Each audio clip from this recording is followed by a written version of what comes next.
I mind when I lived in the square, right at the beginning, I mind when the plane came out and dropped up the bomb up at Humby.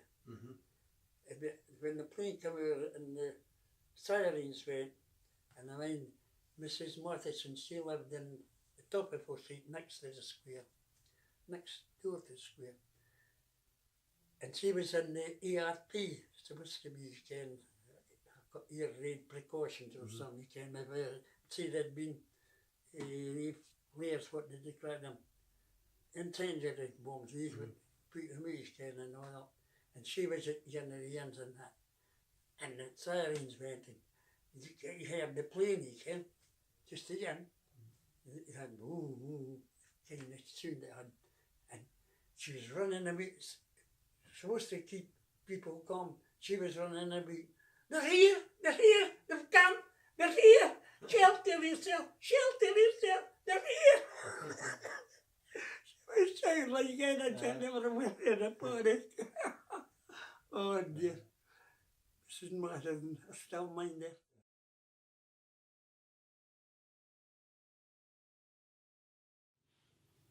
I mind the Blitz at Whisky.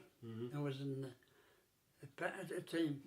I was on the home guard, up on the top of the between Lingerwood and the lady that used to be a powder magazine, that's where they kept the powder for the miners. Yeah, for shot fire, and they had this just a compressor tank, thing about hashed to the ceiling and about down there.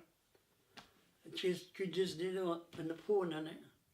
And me and Tom Herritt were in there when the Blitz was on. And I came up there, you know. And the power station, they used to blow the sirens here. The power station just to get the word in whether there was going to be an air raid or not. And of course, Billy Carson, he was in the power station at the time. And they phoned up how's things. Here's some air coming, Billy. And this went on for a long time. And let us ken when you think they're going to drop any. I said, we didn't ken if they're going to drop any. And the powder magazine, and this thing was just above it again. Not that it made any difference that our bomb dropped and that. We would have been blown up anyway. But you can, and it says, is it, I said, you hear the noise? You could hear the noise, you can. And it says, is it gunfire or is it bombs? You can, oh, I said, oh, decking, this road. It says, decking if it's gunfire or bombs. And he said, do we know kind of difference between bombs and gunfire? The sound. Or says, no. Or says, oh, I can hear it boom, boom. You can. He says, well, he says, a gun goes boom, and a bomb goes boom, boom. That's what they report. And that went on, and then they were coming out there every 2 or 3 minutes, you can, for a long time, and then stopped, you can. But you could hear the drone of them, you can.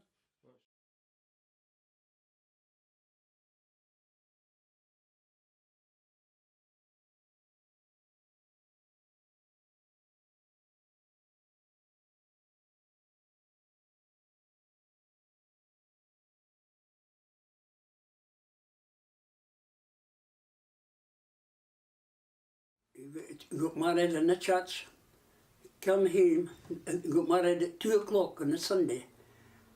And then 10 o'clock at night, I was in the Waverley. The same day, getting the train down to Newcastle.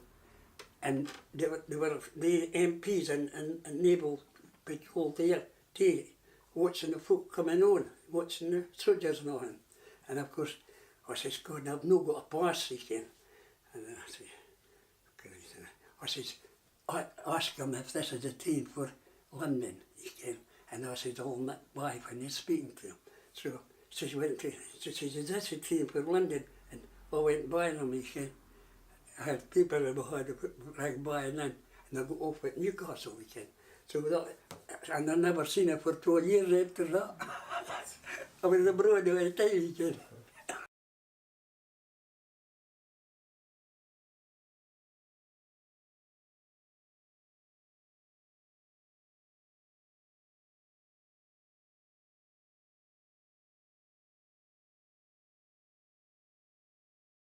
There was only one I was all right. See, we was issued with rum. The officers weren't issued with rum. But what I did in that New Year time, always liked whiskey, and you could get rum. My mates, them that didn't take it, I used to take it and put it in a bottle. And after I had a bottle of rum, I'd give it to this officer. And he gave me a bottle of whiskey. They could get whiskey in their wardroom, but they couldn't get rum. Why, I reckon, but that's why they... So I gave him the bottle of rum that I had saved up, and he gave me a bottle of whiskey. And I was the only in the club in Malta